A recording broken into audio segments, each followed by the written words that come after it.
Salam sejahtera bagi kita semua. Perkenalkan, saya Laurencia Hendrieta Permitasari Purba, dosen tetap program studi Sarjana Biologi, Fakultas Bioteknologi, Universitas Kristen Duta Wacana.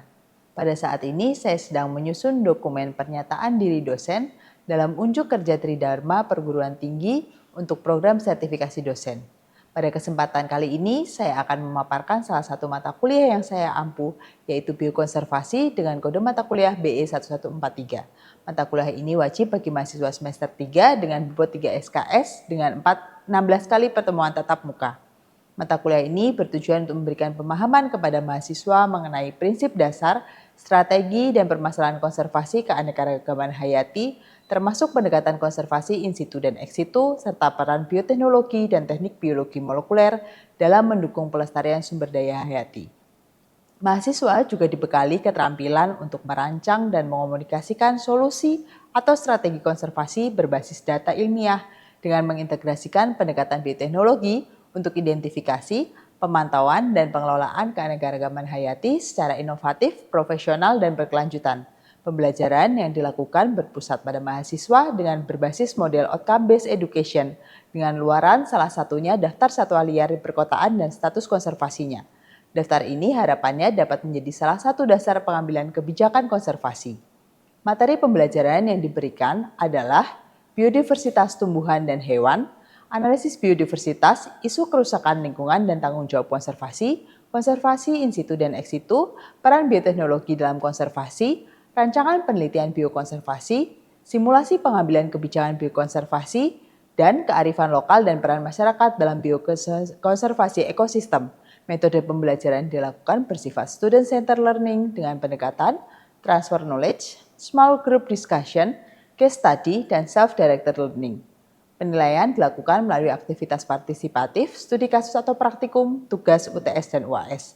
Capaian pembelajaran lulusan Prodi pada mata kuliah ini meliputi CPL 01, 02, 03, 05, 06, 08, dan 09 yang tertuang dalam RPS yang telah divalidasi oleh Ketua Program Studi. Selain itu, CPMK dan sub-CPMK, materi dan rancangan pembelajaran sudah dicantumkan dalam RPS. RPS, materi pembelajaran dan tugas dapat diakses langsung oleh mahasiswa melalui laman Ikhlas UKDW. Referensi yang digunakan dalam mata kuliah ini adalah Conservation Biology for All oleh Sodi and Eldridge tahun 2010 dan beberapa referensi lain sebagai pendukung pembelajaran di kelas. Proses pembelajaran berlandaskan pada 3 komponen yaitu Delivery, Interaction, dan Assessment atau DIA. Demikian adalah deskripsi singkat mata kuliah biokonservasi yang dapat saya sampaikan. Berikutnya adalah cuplikan dari kegiatan pembelajaran pertemuan ke-9 dengan materi konservasi ex situ hewan. Selamat menyaksikan. Oke, selamat pagi teman-teman. Oke, hari ini kita akan kuliah ya. Setelah UTS kita akan kuliah lagi di pertemuan 9 biokonservasi. Ya. Ada yang sudah baca materinya atau sudah download lah paling enggak materinya di Ikhlas? Sudah. Nah, oke, harusnya hari ini kita bisa lebih hidup ya kuliahnya ya. Oke, sebelum kita mulai kuliah, kita akan mulai dengan doa. Kita akan berdoa menurut kepercayaan masing-masing. Kita mulai berdoanya. Oke, cukup. Oke, teman-teman. Hari ini materi kita mengenai konservasi ex situ hewan. Teman-teman di sini sudah tahu tentang apa itu konservasi ex situ? Sudah. Pernah dengar. Oke, kalau kebun binatang pernah dong ya. Bahkan mungkin pernah ke kebun binatangnya ya. Oke, kita akan belajar gimana sih sebenarnya konservasi ex situ itu. Ada nggak ya ketentuannya untuk konservasi ex situ? Apa ya kira-kira faktor-faktor yang kemudian bisa mendukung keberhasilan konservasi ex situ? Oke. Nah, ini adalah kita mengingat kembali ya apa yang sudah kalian pelajari sebelumnya sebelum UTS. Nah, hari ini kita akan masuk ke konservasi ex situ dan masih ada perkuliahan lain setelah itu sebelum UAS. Harapannya teman-teman lebih semangat lagi. Kalau kemarin UTS-nya masih kurang, dikejar saat UAS-nya ya. Oke. Nah, ini ada 3 tujuan pembelajaran untuk perkuliahan hari ini. Yang pertama, setelah kuliah ini, teman-teman diharapkan mampu menerapkan konsep bioteknologi dalam konservasi. Nah, harapannya teman-teman bisa nanti mengkaitkan apa sih teknologi atau ilmu ya di biologi yang kemudian bisa dipakai untuk konservasi hewan, terutama di ex situ. Kemudian mampu melakukan analisis sederhana ya. Jadi kalau mau diterapkan gimana ya, kita menganalisis dulu ya. Kemudian mampu menghargai pentingnya pemanfaatan teknologi dalam konservasi gitu. Jadi harapannya setelah pembelajaran ini teman-teman bisa mencapai itu ya. Nah ini, jadi kalau konservasi itu secara umum dibagi jadi dua, konservasi in situ dan ex situ. Kira-kira kalau lihat dari gambarnya, ini gambarnya agak kecil tapi teman-teman mungkin bisa lihat ada bedanya nggak konservasi in situ dan ex situ di sini? Ada. Kalau in situ bisa kita lihat, ini contohnya di pantai gitu ya teman-teman ya, ada pasirnya gitu, berarti itu di habitat asli hewannya. Sedangkan kalau teman-teman lihat di sini, ya di atas ini ada pengunjungnya di sini, ya gambar yang atas ada ikan-ikannya. Ini bukan pengunjungnya masuk ke dalam laut enggak, tapi ini adalah di akuarium. Yang di bawahnya itu di kebun binatang. Jadi bukan di habitat asli hewannya, gitu ya. Di luar area alaminya atau habitat aslinya. Nah, bedanya lagi kalau konservasi in situ itu tujuannya adalah mempertahankan kemampuan alami hewannya. Ya, untuk dia bisa beradaptasi dan kemudian dia bertahan hidup di habitat aslinya dan tetap dalam kondisi yang baik gitu ya, hewannya sehat gitu artinya, dan bisa berkembang biak di sana. Tetapi kalau konservasi ex situ kan dia tadi ya di luar habitatnya, harapannya dia bisa membantu untuk mempertahankan variasi genetik. Teman-teman pernah dengar kata inbreeding? Pernah ya? Ya. Jadi kalau misalnya hewan itu kawin dengan keturunan yang jarak genetiknya dekat, itu lama-lama variasi genetiknya akan mengecil dan akhirnya nanti akan menimbulkan permasalahan biologis. Salah satunya mungkin gangguan dari morfologinya atau fisiologinya begitu. Nah itu bisa mengancam terutama untuk hewan-hewan langka, kan harapannya mereka tetap hidup sehat ya, dalam kondisi yang sehat. Tapi kalau misalnya terlalu banyak terjadi inbreeding, tingkat inbreedingnya tinggi, itu bisa mengancam itu. Nah harapannya walaupun mereka tidak di habitat alaminya ya, dan biasanya kan kalau di kebun binatang tuh hewannya nggak terlalu banyak ya, satu spesies itu nggak yang 100 ekor gitu ya, biasanya kan 2, 3 sampai 10 gitu misalnya ada ya. Tapi harapannya variasi genetiknya tetap terjaga. Gimana caranya? Nanti kita akan belajar sama-sama. Kemudian di sini kalau konservasi in situ itu ada area, jadi misalnya ditetapkan area atau koridor-koridor yang dimana daerah itu tuh tidak boleh diubah oleh manusia. Jadi harapannya walaupun sekitar-sekitarnya itu mengalami perubahan, ada koridor-koridor tempat hewannya itu tetap bisa hidup di situ, gitu ya. Sedangkan kalau di kebun binatang jelas ya ada fasilitasnya. Dan di kebun binatang bukan cuma ada bangunan kandang-kandang seperti ini, atau di akuarium bukan cuma tangki isinya air, tapi juga ada namanya enrichment atau pengayaan. Pengayaan ada fasilitas-fasilitas tambahan yang mendukung hewan itu. Misalnya paling gampang adalah perilakunya tetap alami. Contoh kalau misalnya teman-teman main ke kebun binatang Gembira Loka di Jogja, teman-teman bisa lihat misalnya di kandang primata itu suka dibikinin pohon-pohonan gitu ya, atau kayu, atau ada ban yang digantung. Nah itu bukan buat hiasan, bukan kayak manusia gitu rumahnya dihias gitu ya, ada ayunannya gitu, bukan. Tapi itu adalah enrichment untuk mereka bisa tetap menampilkan atau mereka bisa menunjukkan perilaku alaminya gitu. Nah itu syaratnya, karena kalau di kebun binatang kan nggak ada, misalnya kalau di alam contoh orang hutan itu kan banyak pohon-pohon dan dia membangun sarang di situ. Sedangkan kalau di kebun binatang keterbatasan lahan kan, jadi mereka nggak punya lahan yang cukup luas atau bahkan pohon-pohonnya kurang sesuai. Jadi mereka bikin alat yang menyerupai itu dan dinamakan enrichment. Kemudian di sini ada lain kalau di in situ kan artinya habitat alaminya ya mungkin mengalami perubahan atau kerusakan. Nah, gimana supaya itu direduksi, diturunkan tekanannya itu. Sedangkan kalau di ex situ ada upaya-upaya yang lebih, misalnya program peningkatan populasi dengan cara breeding, kemudian reintroduksi. Jadi setelah mereka nanti memungkinkan untuk dikembalikan ke habitat alaminya akan dikembalikan. Tentunya habitat alaminya juga harus sudah siap gitu ya, artinya habitat alaminya tidak rusak. Karena kalau percuma kan kalau kita sudah capek-capek konservasi di ex situ dikembalikan ke habitat alaminya, habitatnya rusak. Nah, hewannya malah nanti bisa mati gitu kan. Jadi reintroduksi itu penting, tapi juga harus lihat kesiapan dari habitat alaminya. Ya, dan ini tadi ya perbanyakan spesiesnya kalau di in situ secara alami gitu ya. Tapi kalau di ex situ bisa dengan bantuan ya. Dan di sini itu peran bioteknologi besar sekali.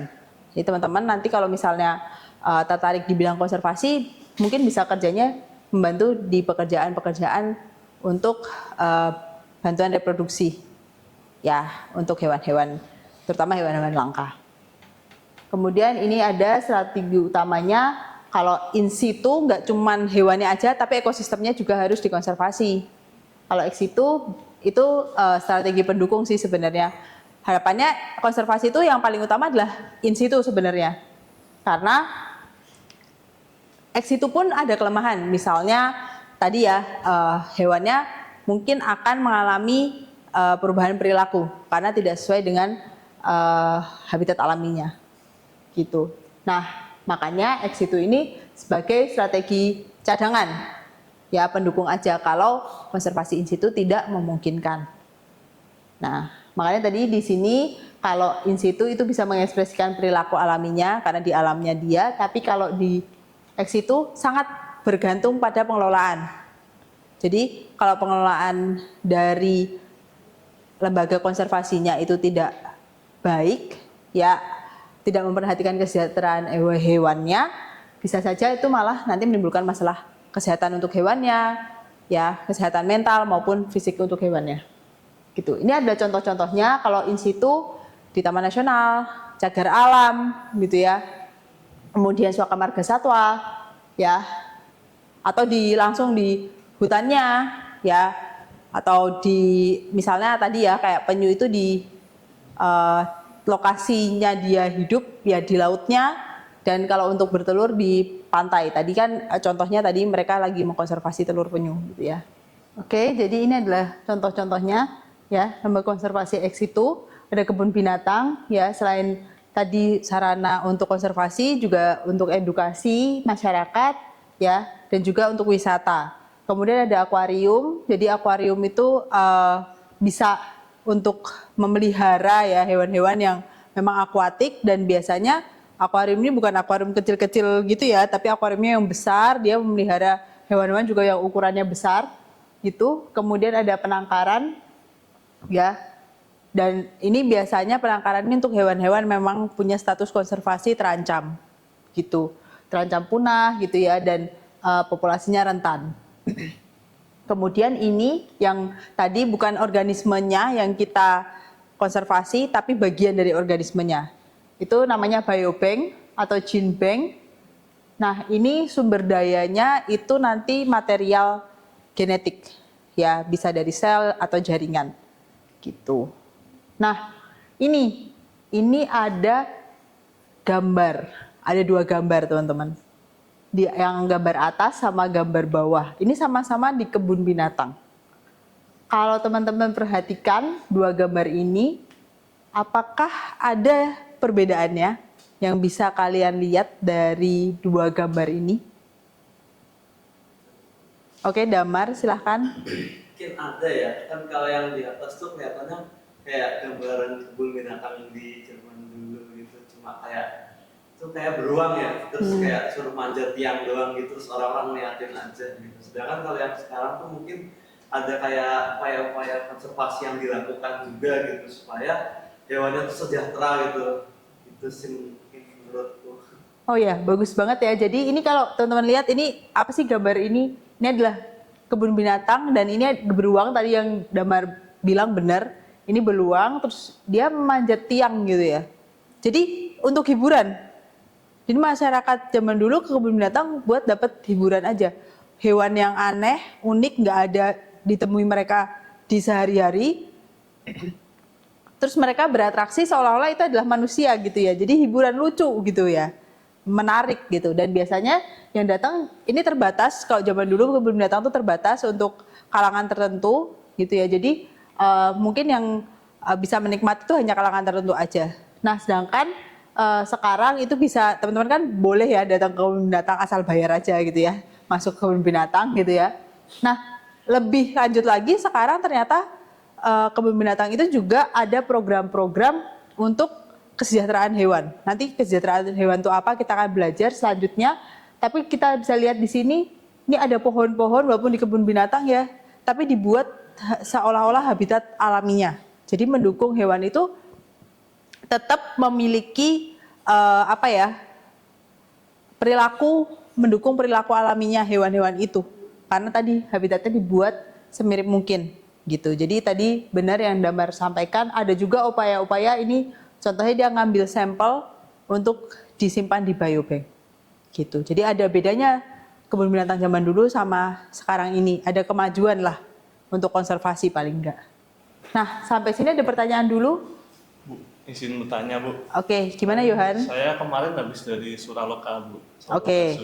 Nah kebetulan saya tuh lihat ada show-nya Bu. Nah di show itu tuh ada hewan burung langka. Dia tuh kayak menuruti perintah dari pelatihannya itu Bu. Oke, dari Jadi pawangnya kayak gitu ya. gitu. Nah itu kira-kira apakah bisa mengganggu sifat alami dia ya? Oke, pertanyaan yang bagus ya. Ini berkaitan juga dengan animal welfare sebenarnya.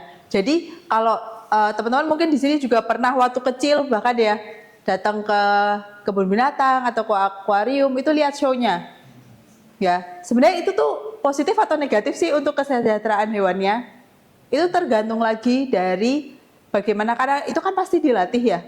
Dilatih untuk mengikuti instruksi atau arahan dari pawangnya gitu ya. Itu kalau misalnya kita mengeksploitasi, itu yang jadi dampak, akan menimbulkan dampak negatif. Tapi kalau misalnya di tahapan yang wajar, makanya tadi ya, dia kan tetap harus beraktivitas hewan itu.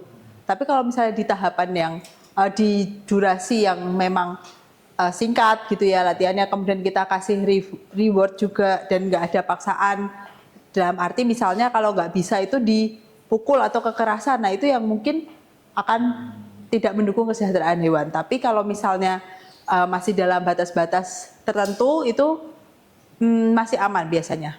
Tapi itu pun juga biasanya show itu kan nggak sepanjang bukanya kebun binatang atau bukanya akuarium, jadi cuma di jam-jam tertentu gitu. Walaupun memang butuh sih kajian-kajian terutama dari sisi perilakunya. Apakah kemudian nanti perilaku baru itu akan mengubah atau membatasi perilaku alaminya? Itu sih Yohan. Sudah jelas ya? Yes. Oke, kita akan lanjutkan dulu. Kalau tadi kaitannya sama pengunjung, kaitannya sama aspek-aspek ya yang mempengaruhi konservasi kebun binatang, hewan di kebun binatang, ada pertanyaan nggak? Ada yang mau tanya nggak? Nggak ada, aman ya? Oke, kita lanjut. Ini kita masuk ke peran kalian. Nanti kan kalian lulus dari biotek, dari biologi, itu harapannya bisa berkontribusi. Salah satunya mungkin bisa kontribusi ke konservasi. Contoh di sini, ada yang tahu apaan nih kok kayak PCR, kayak cloning gitu ya. Ini benar, ini adalah kita bisa, salah satu alternatifnya adalah dengan pendekatan molekuler, yaitu diagnostik molekuler. Jadi kalau misalnya di penangkaran atau di kebun binatang itu hewannya misalnya sakit, kita bisa adakan kayak penelitian gitu ya untuk lihat markernya ya. Nah nanti bisa digunakan di tempat konservasi yang lain gitu untuk mendeteksi apakah hewan ini sehat atau enggak dengan diagnostik molekuler ini. Jadi kita bikin markernya ya, untuk atau kitnya juga bisa untuk mendeteksi. Jadi sebenarnya prinsipnya kayak diagnostik saat COVID itu loh. Kalian kan pakai rapid test misalnya kayak gitu. Nah ini tapi digunakan untuk hewan-hewan yang dikonservasi. Contoh yang lain itu adalah marker molekuler. Nah tadi yang saya sampaikan di awal inbreeding gitu ya. Supaya mencegah inbreeding gimana sih? Harus tahu siapa sih orang tuanya dari hewan ini gitu ya. Nah itu biasanya kita pakai yang namanya tes ini. Atau salah satunya adalah paternity. Ya, jadi kita pakai marker ya, kita bisa tahu yang mana sih bapaknya, mana ibunya gitu ya. Induk jantan mana, induk betina mana. Kemudian nanti bisa mencegah yang namanya inbreeding yang terlalu sering.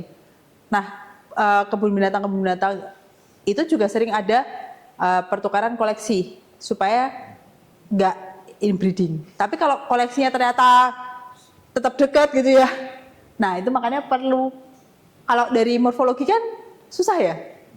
Kalau kalian kan mungkin bisa ya membedakan satu sama lain, tapi kalau misalnya kalian kebun binatang, bahkan yang primata aja, individu satu sama individu lainnya sama nih perasaan gitu ya. Makanya butuh ini marker molekuler untuk deteksi. Selanjutnya juga bisa yang tadi di biobank. Ya, teman-teman mungkin nanti di praktikum akan belajar tentang salah satu tekniknya yaitu cryopreservation ya, sama koleksi semen. Nanti di praktikum akan ada. Nanti ini bukan cuma bisa diterapkan di hewan-hewan yang komersil ya, tapi juga di hewan-hewan langka. Ya, bisa koleksi jaringannya, bisa koleksi selnya, sel gametnya. Nanti disimpan dan bisa nanti sel gametnya itu yang dipertukarkan antar lembaga konservasi ya, nanti pakai in vitro fertilization. Ini biotek banget dan kedokteran hewan sebenarnya, gitu ya. Ini ada contoh-contoh fasilitas konservasi yang arahnya sudah ke melibatkan peran bioteknologi, gitu ya. Ini contoh frog pot di sini dia pakai untuk menyimpan jaringan dan sel gamet dari hewan, dari katak kalau di sini amfibi gitu ya, dia menyimpan ini kemudian melakukan fertilisasi eksternal, dan memang katakan eksternal ya, fertilisasinya eksternal, dan kemudian diteliti di sini di frog pot ini. Nah, kita sampai di penghujung kuliah. Ada tugas ya teman-teman. Jadi ada tugas untuk studi kasus ya, karena kan pembelajaran kita ini case study juga ya. Nanti penilaiannya juga diambil dari bagaimana teman-teman mengerjakan ini, hasil dari studi kasus teman-teman. Nanti ini bisa dibaca lebih detail. Ini kalau lihat ibu-ibunya ini ngapain sih? Tahu nggak? Ini adalah nitrogen cair atau liquid nitrogen. Dia lagi mau masukin sampel ke liquid nitrogen. Ya, jadi sampel tadi bisa jaringan, bisa sperma, bisa sel telur gitu ya. Nah, kalau konservasi itu tantangannya tadi ya, keragaman genetiknya bisa jadi kalau ex situ itu rendah. Ya.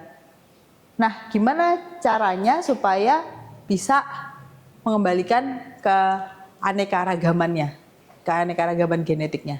Nah, ini ada contohnya ya dari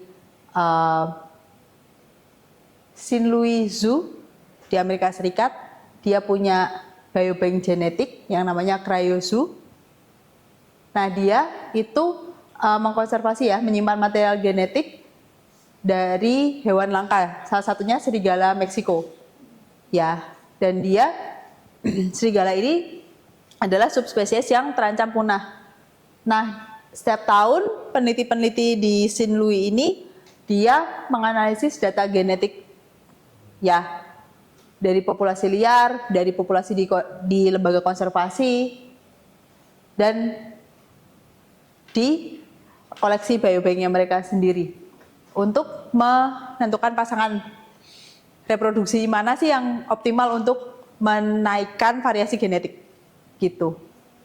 Nah, nanti teman-teman dari narasi ini teman-teman bisa menjawab pertanyaan-pertanyaan nih. Tolong dijawab pertanyaan-pertanyaannya untuk studi kasus. Gitu ya. Harapannya kalau teman-teman berupaya menganalisis tadi ya, capaian pembelajaran kita salah satunya menganalisis itu bisa tercapai gitu ya. Jadi dipandu dengan tugas ini.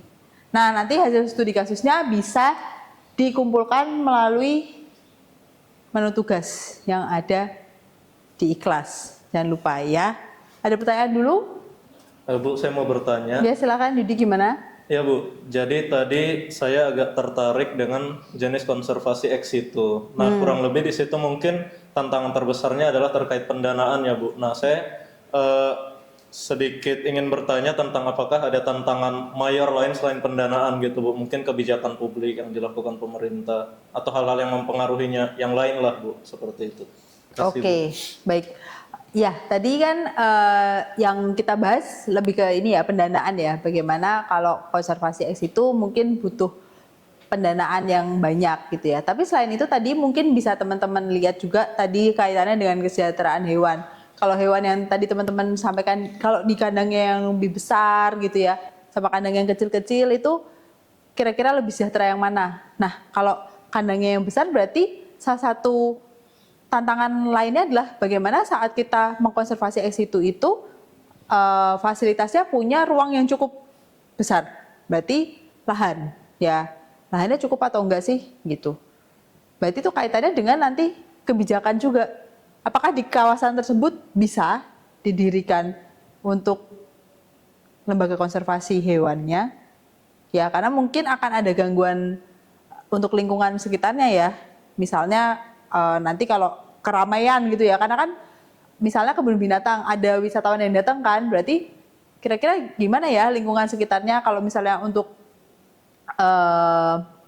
parkirnya dan segala macam itu kan pasti melibatkan kebijakan juga untuk pemanfaatan lahan yang di situ. Selain itu juga kalau misalnya kita lihat mengkonservasi itu bukan cuman memindahkan hewan yang tadinya di habitat alami ke kebun binatang misalnya atau ke akuarium.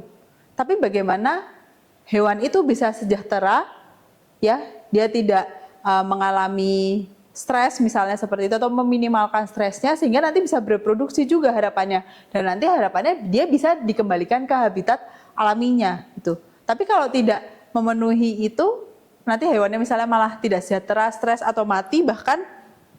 Jadi tujuan konservasi ex situnya nggak tercapai. Gitu. Jadi tantangannya sebenarnya banyak juga untuk konservasi ex situ. Kalau in situ kan tadi utamanya adalah habitatnya rusak atau enggak nih, ya.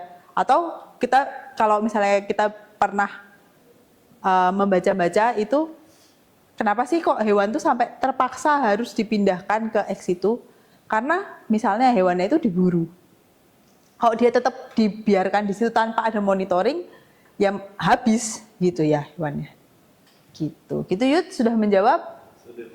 Oke. Kalau untuk tugasnya sendiri, sebelum kita akhiri kuliah, ada yang mau tanya dulu?